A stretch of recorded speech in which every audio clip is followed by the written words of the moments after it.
నమస్తే, welcome to స్వతంత్ర. నేను శివాని. బులెటిన్లో ముందుగా హెడ్లైన్స్ చూద్దాం. వైసీపీ 5వ జాబితాపై ఎమ్మెల్యేల ఉత్కంఠ. 2 రోజుల్లో లిస్టు విడుదలయ్యే అవకాశం.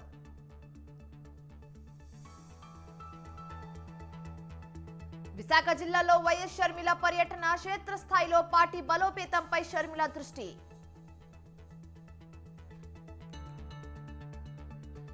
సీఎం రేవంత్ తో 4 ఎమ్మెల్యేల భేటీ. ప్రకంపనలు. కాసేపట్లో తెలంగాణ భవన్ లో ఎమ్మెల్యేల వివరణ.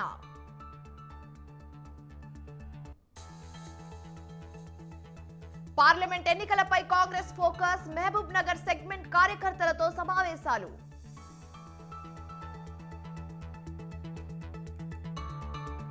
హైదరాబాద్ మింట్ కంపౌండ్ లో అగ్ని ప్రమాదం. ప్రభుత్వ పుస్తక ముద్రణ కార్యాలయంలో మంటలు.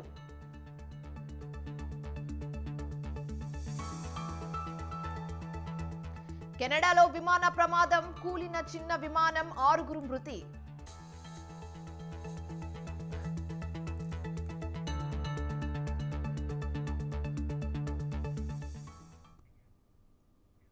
షకీల్ కొడుకు సాహిల్ కేసులో దర్యాప్తు ముమ్మరం చేశారు. పంచగుట్ట కేసుతో పాటు జూబ్లీ హిల్స్ యాక్సిడెంట్ కేసును పరిశీలిస్తున్నారు. అయితే 2022లో జూబ్లీ హిల్స్ లో ర్యాష్ డ్రైవింగ్ చేసిన ఘటనలో 2 మృతి చెందారు. ప్రమాదం జరిగినప్పుడు సాహిల్ కారులోనే ఉన్నాడు. అయితే ఈ కేసులో కారు నడిపింది తానేనని అఫ్నాన్ అనే యువకుడు పోలీసుల ఎదుట లొంగిపోయాడు. అఫ్నాన్ అనే యువకుడు పక్కనే ఉన్న సాహిల్ కూర్చున్నట్లు గతంలో కోర్టుకు తెలిపారు పోలీసులు. అయితే జూబ్లీ హిల్స్ కేసులో పోలీసులు సరైన ఆధారాలు సమర్పించలేదని ఆరోపణలు వచ్చాయి. దీంతో పోలీసులు ఫింగర్ ప్రింట్స్ అఫ్నాన్ తో మ్యాచ్ అయినట్టు కోర్టుకు తెలిపారు.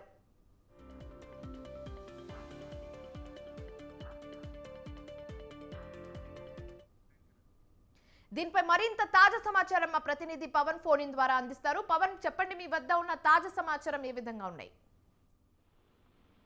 మాజీ ఎమ్మెల్యే షకీల్ కొడుకు యొక్క కార్ యాక్సిడెంట్ సంబంధించి పూర్తిగా దర్యాప్తు చేస్తున్నారు. ఎందుకంటే ఈ కేసుకు సంబంధించి చూస్తే వెస్ట్ జోన్ డీసీపీ స్వయంగా ఈ కేసును పర్యవేక్షిస్తున్నారు.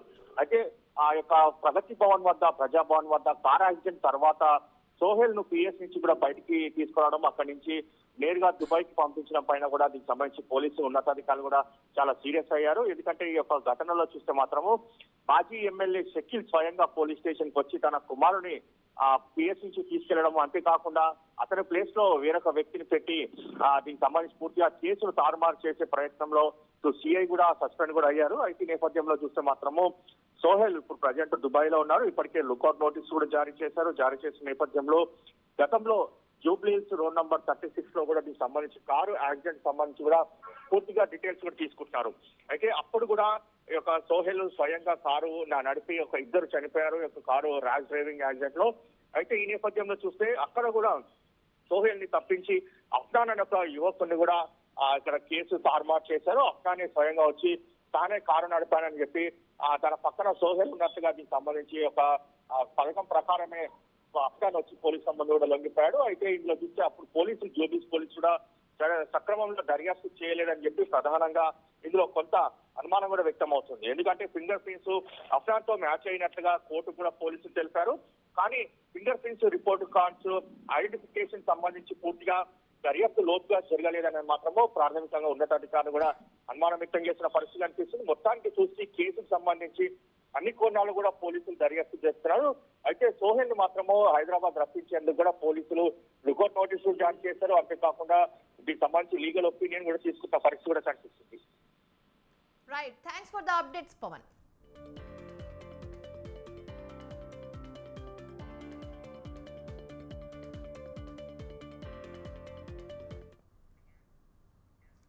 బెంగళూరులో అదృశ్యమైన బాలుడు హైదరాబాద్ లో ప్రత్యక్షమయ్యాడు. నాంపల్లి మెట్రో స్టేషన్ వద్ద రోదిస్తూ కనిపించిన పరిణవ్ అనే 12 ఏళ్ల బాలుడిని మెట్రో సిబ్బంది పోలీసులకు అప్పగించారు.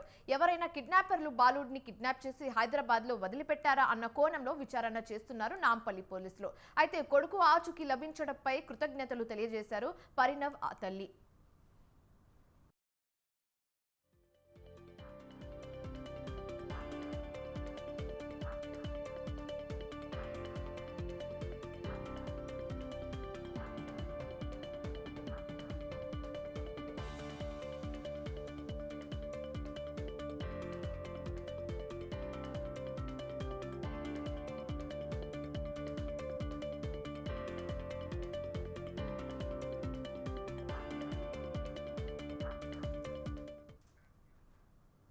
బెంగళూరులో అదృశ్యమైన బాలుడు హైదరాబాద్ లో ప్రత్యక్షమయ్యాడు.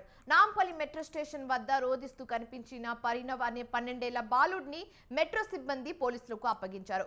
ఎవరైనా కిడ్నాపర్లు బాలుడిని కిడ్నాప్ చేసి హైదరాబాద్ లో వదిలిపెట్టారా అన్న కోణంలో విచారణ చేస్తున్నారు నాంపల్లి పోలీసులు. అయితే కొడుకు ఆచూకీ లభించడంపై కృతజ్ఞతలు తెలియజేశారు పరిణవ్ తల్లి.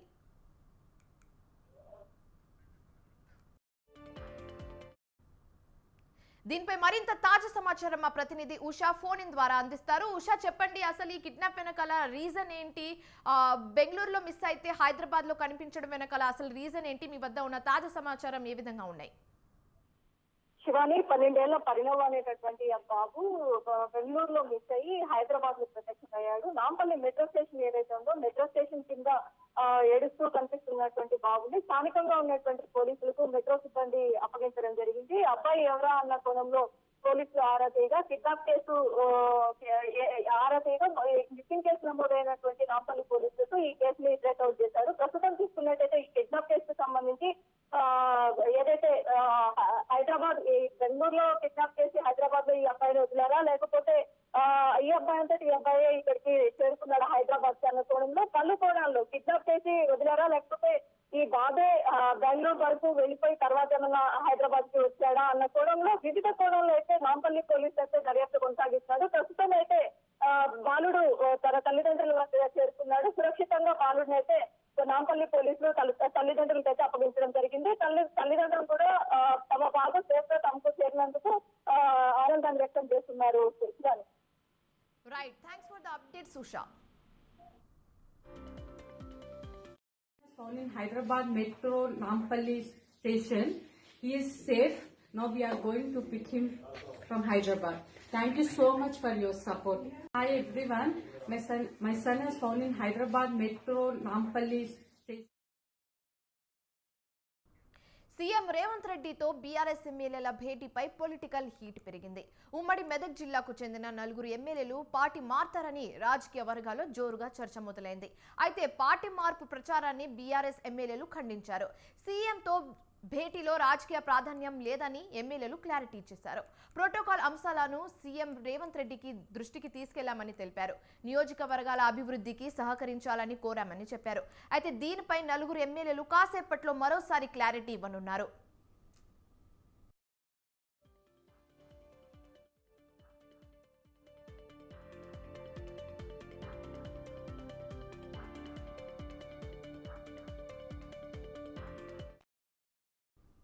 సీఎం రేవంత్ రెడ్డితో బీఆర్ఎస్ ఎమ్మెల్యేల భేటీపై పొలిటికల్ హీట్ పెరిగింది. ఉమ్మడి మెదక్ జిల్లాకు చెందిన 4 ఎమ్మెల్యేలు పార్టీ మారతారని రాజకీయ వర్గాల్లో జోరుగా చర్చ మొదలైంది. అయితే పార్టీ మార్పు ప్రచారాన్ని బీఆర్ఎస్ ఎమ్మెల్యేలు ఖండించారు. సీఎంతో భేటీ రాజకీయ ప్రాధాన్యం లేదని ఎమ్మెల్యేలు క్లారిటీ ఇచ్చేశారు. అయితే ప్రోటోకాల్ అంశాలను సీఎం రేవంత్ రెడ్డి దృష్టికి తీసుకెళ్లామని తెలిపారు. నియోజకవర్గాల అభివృద్ధికి సహకరించాలని కోరామని చెప్పారు. దీనిపై 4 ఎమ్మెల్యేలు కాసేపట్లో మరొక క్లారిటీ ఇవ్వనున్నారు.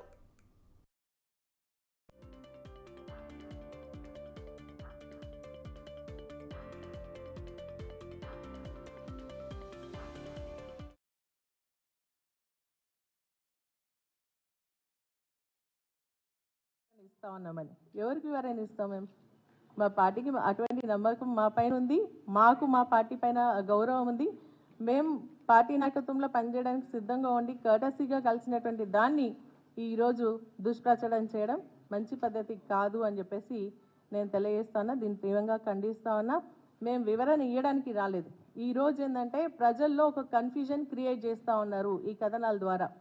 అందుకనే మా నాయకులకు మా కార్యకర్తలకు మరి మేము చెప్తా ఉన్నాం, కన్ఫ్యూజ్ కాకండి.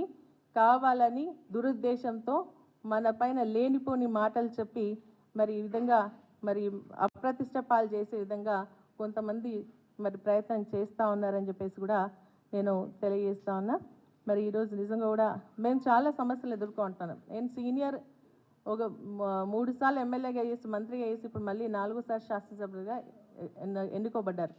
కానీ అయినా కూడా ఇబ్బందులు వస్తాను. ఇప్పుడు కూడా నేను వస్తూ ఉన్నప్పుడు మాకు సంబంధించినటువంటి కార్పొరేటర్కి సంబంధించినటువంటి కొన్ని బోర్ మోటార్ లాగడం లాంటిది అవన్నీ కూడా చేస్తూ ఉన్నారు. అవన్నీ కూడా మేము ఎదుర్కొంటున్నాం. కాబట్టి సీఎం గారితో నిన్న మాట్లాడుతూ ప్రోటోకాల్ అదేవిధంగా మాకు ఎస్కాట్ ఇవ్వట్లేదు, పైలటింగ్ ఇవ్వట్లేదు, అదేవిధంగా కొన్ని అభివృద్ధికి సంబంధించినటువంటి విషయాలపైన మరి మాకు సహకరించాలా, ఎందుకంటే మా ప్రజలు కూడా అభివృద్ధిని కోరుకుంటా ఉన్నారు అన్న ఆలోచనతోనే మేము నిన్న వెళ్ళి కలవడం జరిగిందే తప్ప వేరే రాజకీయ దురుద్దేశం కానీ మరి పార్టీ మారేటువంటి ఆలోచన కానీ మాకు లేదు అని చెప్పి స్పష్టంగా తెలియజేస్తాను. ఆ రోజు కూడా మేము నిబద్ధతతో ఉన్నాం, మరి అదేవిధంగా క్రమశిక్షణతో ఉన్నాం.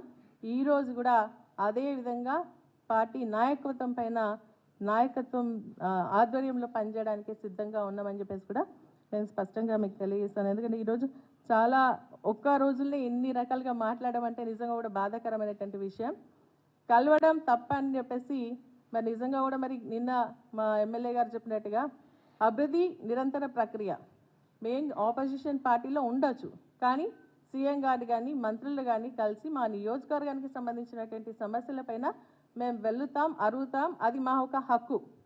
అదేవిధంగా మన రేవంత్ రెడ్డి గారు కూడా సీఎం గారు కూడా మరి అక్కడ పైన కేంద్రంలో ఉన్నటువంటి మంత్రులను కానీ ప్రధానమంత్రిని కానీ కలవడం జరుగుతుంది. ఇది సహజం. మనకు సంబంధించినటువంటి సమస్యలు పరిష్కరించడంలో అది ఒక ప్రక్రియ. వెళ్ళాల్సినటువంటి బాధ్యత మా పైన ఉంది, మేము వెళ్ళినాం. దానికి ఈ విధంగా మరి రాజకీయంగా దుష్ప్రచారం చేస్తూ మా ప్రతిష్టకు భంగం కలిగే విధంగా మాట్లాడితే మాత్రం మేము నిజంగా కూడా మరి మేము డిఫమేషన్కి పోవాల్సినటువంటి పరిస్థితి వస్తుంది అని చెప్పేసి కూడా స్పష్టంగా నేను తెలియజేస్తాను. ఈ రోజుకు సంబంధించిన కొన్ని ఇష్యూస్ పైన కూడా, ప్రోటోకాల్కి సంబంధించినటువంటి ఇష్యూస్ పైన కూడా మన ప్రభాకర్ గారి, మరి అదేవిధంగా మన మైపాల్ రెడ్డి గారు కానీ, అదేవిధంగా మా మాణిక్యరావు గారు కానీ, చింతా ప్రభాకర్ గారు కానీ ఎదుర్కొంటున్నారు. మన చింతా ప్రభాకర్ గారు మొన్న కూడా నేను స్పష్టంగా చెప్పినాను, కళ్యాణ లక్ష్మి చెక్కులు పంపిణీ చేసింది ఎవరు, గతంలో ఎవరు పంపిణీ చేసింది, ఎమ్మెల్యేలు పంపిణీ చేసింది. అదేవిధంగా ఈరోజు వారు పంపిణీ చేసేందుకు వెళ్తే అక్కడ ఉన్నటువంటి కాంగ్రెస్ పార్టీ ఇన్ఛార్జీలు వచ్చి ఆయన ఇలాగ ఆయనకు ఆరోగ్యం బాగాలేదు అయినప్పటికీ కూడా ఆయన పక్కకి జరిపి వాళ్ళు ఇచ్చినటువంటి పరిస్థితి ఉంది. ఈరోజు మేము ఏదైనా కార్యక్రమం కోటే మాకంటే ముందే కాంగ్రెస్ పార్టీకి సంబంధించిన వాళ్ళు కూర్చొని మాకు ఎమ్మెల్యేగా ఉన్నటువంటి హక్కుకు భంగం కలిగిస్తున్నారు, మమ్మల్ని పక్కకు కూర్చోబెట్టేటువంటి పరిస్థితి వస్తూ ఉందని చెప్పేసి నేను అడిషనల్ డీజీ గారిని కూడా కలవడం జరిగింది. అదేవిధంగా అదే విషయాన్ని మేము సీఎం గారి దృష్టికి కూడా తీసుకెళ్లడం జరిగింది. అభివృద్ధికి సహకరించాలని అడిగినాం. ప్రజలు గెలిపించినటువంటి ఎమ్మెల్యేలుగా మాకు మరి సహకరించి మా నియోజకవర్గ అభివృద్ధి ఇంతకుముందు ఇచ్చినటువంటి శాంక్షన్స్ ఆపేయడం జరిగింది, అవన్నీ కూడా ఇవ్వాలని చెప్పేసి చెప్పడం జరిగింది. సో మేము అడుగుతున్నాం, ఈ ఒక సమస్యలు ఏవైతే ఈరోజు వారు అంటే హామీలు ఇచ్చిండ్రో ఆ హామీలన్నీ కూడా నెరవేర్చాలని చెప్పేసి చెప్తూ, మరి అదేవిధంగా మనకు కరెంటు బిల్లులు కూడా ఈరోజు మా గ్రామాలకు వెళ్తున్నప్పుడు కరెంట్ బిల్లులు కట్టమని ఫోర్స్ చేస్తున్నారని ప్రజలు అడుగుతున్నారు. మేము అడిగినప్పుడు ఖచ్చితంగా ప్రభుత్వం దృష్టికి తీసుకెళ్ళాలి. ఆ విధంగా మేము అడుగుతున్నాను, మీరు జనవరి నుంచి కరెంట్ బిల్లులు కట్టొద్దన్నారు, మరి ఇప్పుడు ఎందుకు ఫోర్స్ చేస్తున్నారు అని అడిగితే మాత్రం మరి దాన్ని రాజకీయ దురుద్దేశం అని అంటే ఎట్లా? ఆపోజిషన్లో ఉన్నాం, కరెక్ట్గా మేము ఆపోజిషన్ పాత్ర పోషిస్తాం. ఇప్పుడు కానీ అసెంబ్లీలో కూడా మా వాదన వినిపిస్తాం ప్రజల పక్షాన.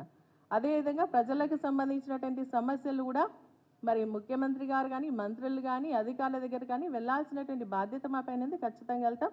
దీన్ని మేము నిజంగా నిన్నటి నుంచి వస్తున్న దాన్ని చూస్తుంటే చాలా బాధ అనిపిస్తుంది. ఎందుకంటే ఒక సీనియర్ శాసనసభ్యులుగా ఇటువంటి అపనిందను మరి నా మీద వేయడం అనేది మంచిది కాదు అని చెప్పేసి కూడా నేను చెప్తాను. ఇటువంటి మీడియాలో వచ్చేటువంటి కథనాలు ఏమున్నా కూడా స్పష్టంగా మమ్మల్ని అడగండి, మా ఒక ఉద్దేశం తీసుకొని వేయాలే తప్ప మా పైన మరి దుష్ప్రచారం చేసే విధంగా ఉండొద్దు అని చెప్పేసి కూడా నేను స్పష్టంగా తెలియజేస్తా ఉన్నాను.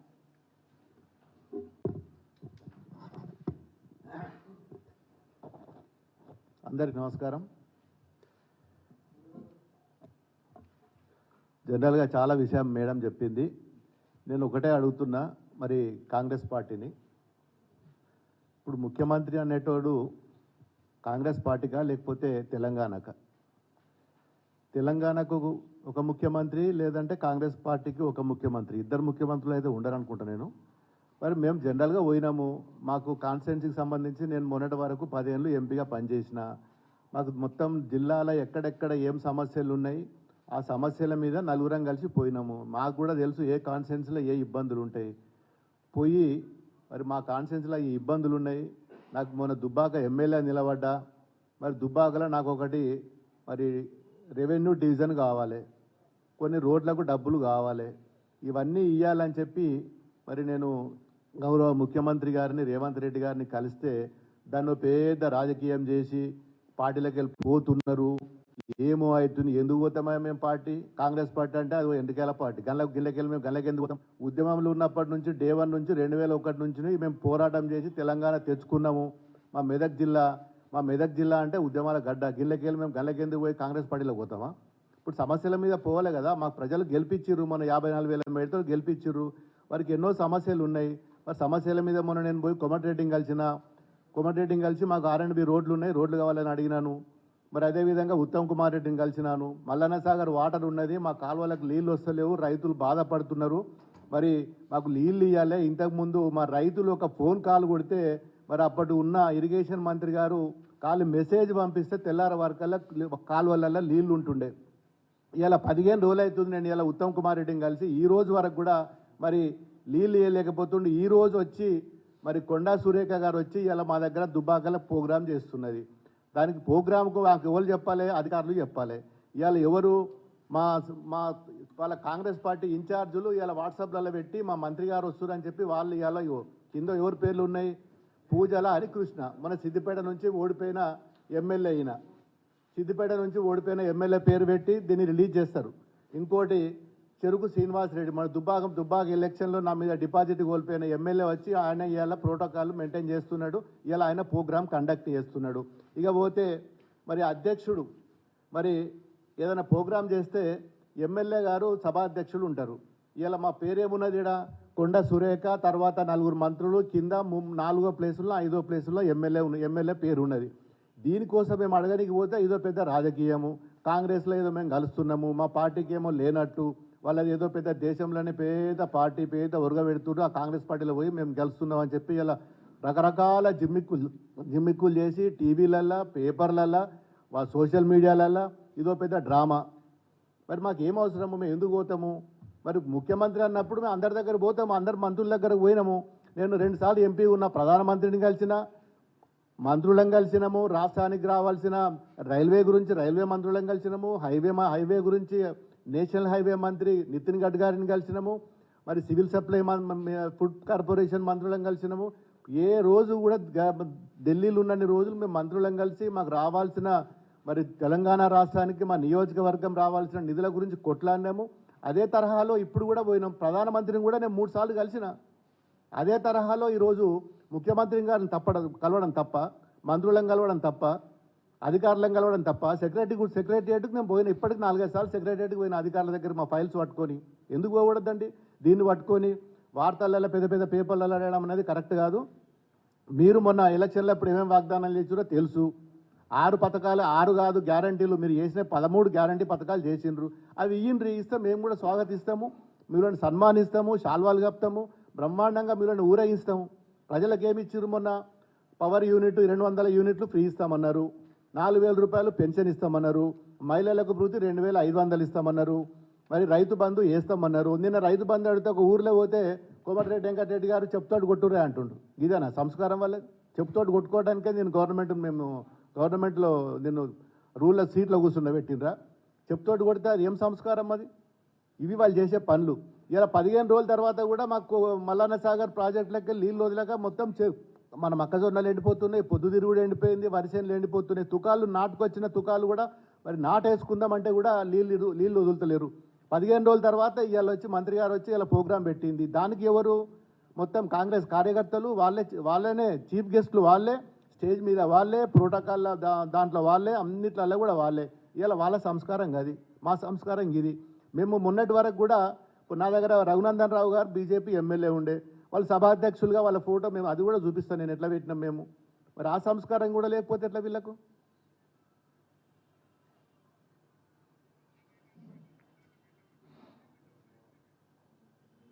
ఫస్ట్ సభాధ్యక్షుడు మినిస్టర్ కింద పెట్టినాం.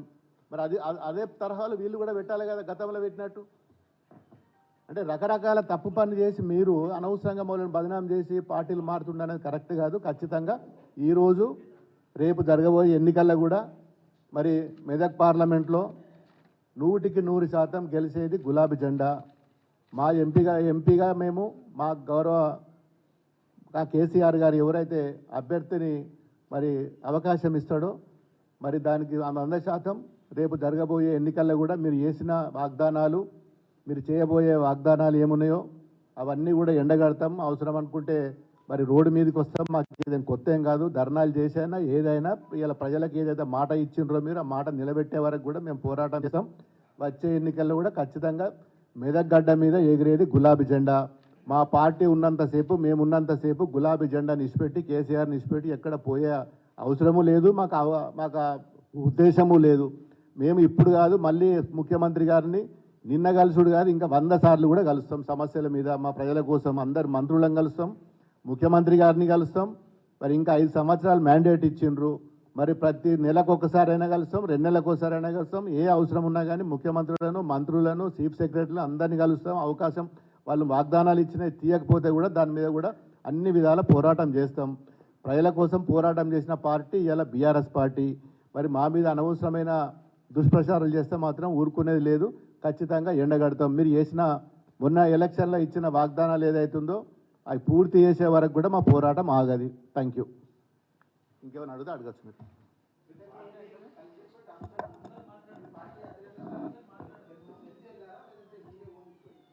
దేనికోసం మా కేసీఆర్ గారు నా మీద నమ్మకలేదన్నా? మేము కేసీఆర్ గారు చెప్పిపోవడానికి వాళ్ళ కాంగ్రెస్ పార్టీ లెక్కన బీజేపీ పార్టీ లెక్క కాదు కదా. మా పార్టీ అంటే మాకు లీడర్షిప్ మీద మాకు నమ్మకం ఉంటుంది. మా మీద కూడా మా అధినాయకునికి కూడా మా బాస్కి కూడా నమ్మకం ఉంటుంది. మా మీద అంత ఫ్రీడమ్ ఉంది కాబట్టి మేము పోగలుగుతాం. మాకంత భయం ఏముంటుంది? మా కేసీఆర్ గారు పోకమని చెప్పడు. అభివృద్ధి కంటే ఒక ఉద్యమం చేసినప్పుడే మరి గొంగలి పురుగునైనా నేను తెలంగాణ రాష్ట్రం కోసం ముద్దాడుతా అన్నాడు. మరి ఇలా మాకు కూడా మా తెలంగాణ అభివృద్ధి కోసం మేము ఎవరినైనా కలుస్తాం, ఎక్కడికైనా పోతాం. ఇంకా 100 సార్లు అయినా మేము రేవంత్ రెడ్డిని కలుస్తాం. డెఫినెట్గా ఒక బీఆర్ఎస్ లీడర్గా, బీఆర్ఎస్ ఎమ్మెల్యేగా తప్పకుండా పోతాం, కలుస్తాం. ఈ ఒక్కరోజు కాదు, ఎవ్రీ టైం, ఎనీవేర్ తప్పకుండా కలుస్తాం. అవును, మేము ఏమంటున్నామండి? 45 రోజులు ఏమంటున్నాం? మేము ఏం చేయమంటున్నాం? మేము ఇప్పటికన్నీ చేసి పెట్టమన్నామా? మాకు ఏదో మీరు చెప్పినే చేయమంటున్నాం. మీరు ఏదైతే ఎలక్షన్లలో వాగ్దానాలు చేసినో గవ్వే అడిగినాం. మేమన్నా మీకు పైనుంచి తీసుకొచ్చి కింద పెట్టమంటున్నాం? ఏమన్నా మేమేం అడిగినాం? ఏమైనా గవర్నమెంట్ని ఇబ్బంది పెట్టలేదా? గవర్నమెంట్ కోఆపరేట్ చేయలేదా? మేము ఏం తప్పు చేసినాం? ఎక్కడ చేసినాం? చెయ్యం కూడా, మేము ఎక్కడ కూడా చెయ్యం. బాజాబ్తా యాజ్ పర్ నామ్స్ ప్రకారం, యాజ్ పర్ ప్రోటోకాల్ ప్రకారం మీరు ఇచ్చిన వాగ్దానాల ప్రకారమే మేము అడుగుతాం తప్ప ఎక్కడ కూడా మేము డీవియేషన్ కాము. ఎక్కడ కూడా మేము దాన్ని ఒక లైన్ తప్పి మేము పోయే పరిస్థితి ఉండదు. మాది డెవలప్మెంట్లో కానీ, పార్టీ పరంగా కానీ ఏ విషయంలో కూడా 100% మాది ఒక విజన్ ఉంటుంది. ఆ విజన్ ప్రకారం మా బాస్ ఏదైతే చెప్పిండో మా బాస్ డైరెక్షన్లో మేము పనిచేస్తాం. ఇది బీఆర్ఎస్ సిద్ధాంతము. బీఆర్ఎస్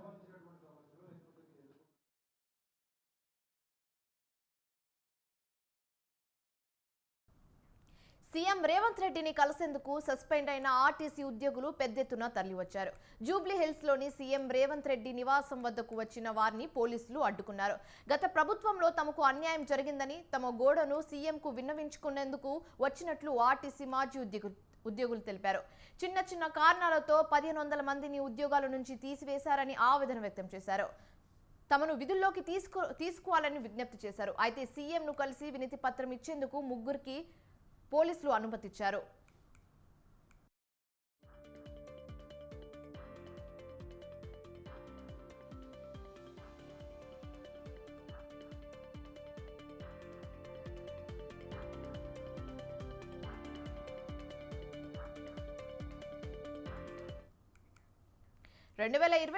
అమెరికా ప్రెసిడెంట్ ఎన్నికల్లో రిపబ్లికన్ పార్టీ అభ్యర్థిత్వం కోసం జరుగుతున్న పోటీలో న్యూ హంప్ షేర్ రిపబ్లిక్ ప్రీమియర్లో మాజీ ప్రెసిడెంట్ డొనాల్డ్ ట్రంప్ నిక్కీ హేలీపై ఘన విజయం సాధించారు. తన ప్రచారాన్ని ముమ్మరం చేస్తున్నట్లు ప్రకటించారు.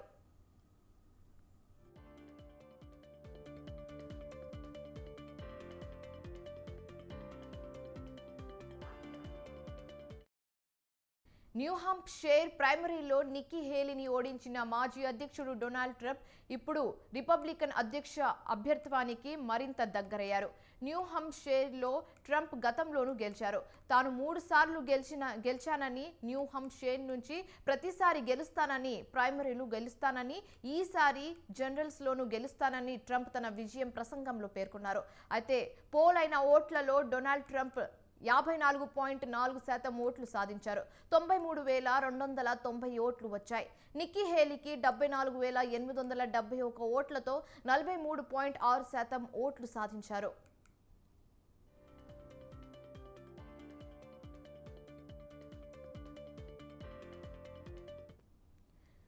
2020లో ట్రంప్ న్యూ హంప్షైర్లో గెలిచిన అధ్యక్ష ఎన్నికల్లో బైడెన్ చేతిలో ఓటమి పాలయ్యారు. ట్రంప్కు కీలక పోటీ ఇస్తున్న నిక్కీ హేలీ ఈ స్టేట్ ప్రిలిమినరీ ఓడించిన తన ప్రచారం కొనసాగుతుందని, ఫైనల్ వరకు పోటీ ఇచ్చి విజయం సాధిస్తాననే నమ్మకాన్ని నిక్కీ హేలీ వ్యక్తం చేశారు. అయితే ట్రంప్తో తన పోటీ ముగియలేదని, ఇంకా సుదీర్ఘ పోరాటం ఉందని, సౌత్ కొరెలినాతో సహా ఇంకా 12 స్టేట్లలో పోటీ జరగాల్సి ఉందని నిక్కీ హేలీ పేర్కొన్నారు.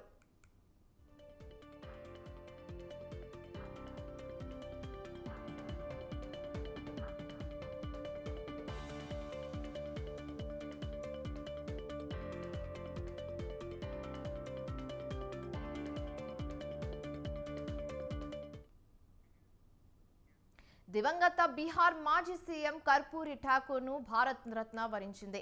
ఆయన శత జయంతి వేళ కేంద్ర ప్రభుత్వం అత్యున్నత పురస్కారాన్ని ప్రకటించింది. 1924 జనవరి 24న బీహార్లోని సమస్తీపూర్ జిల్లాలో ఆయన జన్మించారు. 1988 ఫిబ్రవరి 17న కన్నుమూశారు. జనసేత జననాయక్గా ప్రస్తావించగా కర్పూరి ఠాకూర్ డిసెంబర్ 1970 నుంచి జూన్ 1971 వరకు, డిసెంబర్ 1977 నుంచి ఏప్రిల్ 1979 వరకు 2 సార్లు బీహార్ సీఎంగా సేవలు అందించారు.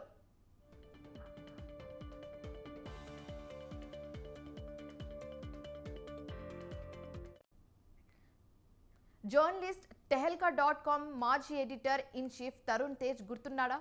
తరుణ్ తేజ్ పాల్ సహ వ్యవస్థాపకుడు అనిరుద్ధ బహల్ ఓ పరువు నష్టం కేసులో సైనిక అధికారి రిటైర్డ్ మేజర్ జనరల్ ఎంఎస్ అహుల్యవాలియాకు బేషరతుగా క్షమాపణ చెప్పారు. దాదాపుగా 22 ఏళ్ల క్రితం tehelka.comలో ప్రచురించిన తప్పుడు కథనానికి గాను బేషరతుగా క్షమాపణ చెబుతూ పేపర్ ప్రకటన కూడా ఇచ్చారు.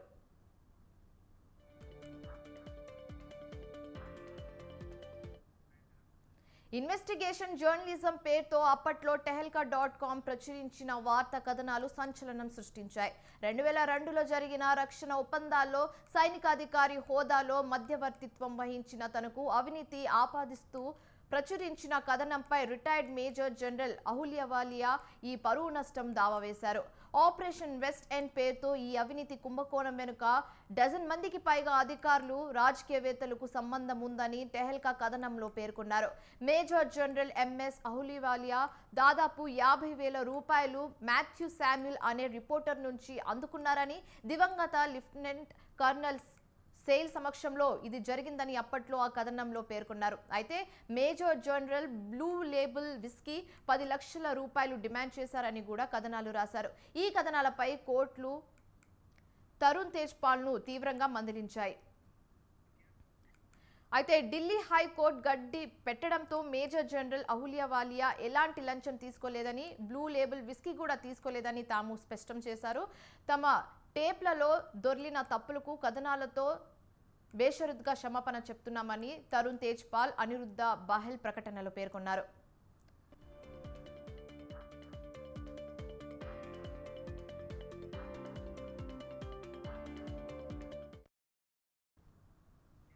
అయోధ్య రామాలయానికి భక్తులు పోటెత్తుతున్నారు. అయోధ్యలో కొలువుదీరిన బాలరాముడిని చూసేందుకు లక్షల మంది భక్తులు తరలివస్తున్నారు. ఆలయ ప్రధాన ద్వారానికి దారి తీసే మార్గాలన్నీ భక్తులతో కిక్కిరిసిపోయాయి. ఒక్కసారిగా భారీ ఎత్తున జనం రావడంతో పోలీసులు రద్దీని నియంత్రించలేకపోయారు. జై శ్రీరామ్ నినాదాలతో అయోధ్య నగరం మార్మోగిపోయింది.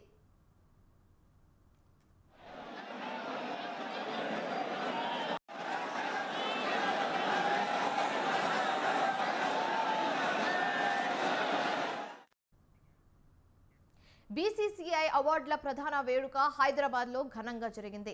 అంతర్జాతీయ క్రికెట్లో భారత్ తరఫున ఆడి అత్యుత్తమ ఆట తీరును ప్రదర్శించిన బీసీసీఐ పాలీ ఉమ్రిగ్గర్ ఉత్తమ సేవలకు కర్నల్ సీకే నాయుడు రంజీ ట్రోఫీ ప్లేయర్లకి మాధవరావు సింధియా అవార్డును బీసీసీఐ అందజేసింది. 2022-23 క్రికెటర్ ఆఫ్ ది ఇయర్ అవార్డును ఓపెనర్ శుభ్మన్ గిల్, మహిళా ఉత్తమ అంతర్జాతీయ క్రికెటర్ అవార్డును స్మృతి మందన అందుకున్నారు.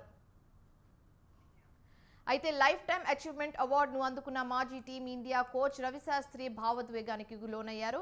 మొహమ్మద్ షమి, రవిచంద్రన్ అశ్విన్, బుమ్రా, శ్రేయస్ అయ్యర్, సర్ఫరాజ్ ఖాన్లు బీసీసీఐ ఉత్తమ అవార్డులు అందుకున్న వారిలో ఉన్నారు. I've seen you live life king size, but I'm sure this is a wonderful emotional moment for you as well, what you've just got. It certainly is. And ladies and gentlemen, thanks for coming. I thank the BCCI for bestowing this honor on me. You know, it's 4 decades in the game where you've not missed a beat. And you've been involved with Indian cricket right through. It's a very touching moment for me because when I started my cricket at the age of 17, a very special evening, especially with the women's team, the men's cricket team there. You've got the coaching staff from England. And there are people here who have been with me right through those 40 years, either as administrators, either as players, either as broadcasters, either as production people. Right, ఇవి bulletin విశేషాలు. మరిన్ని updates కోసం keep watching స్వతంత్ర news.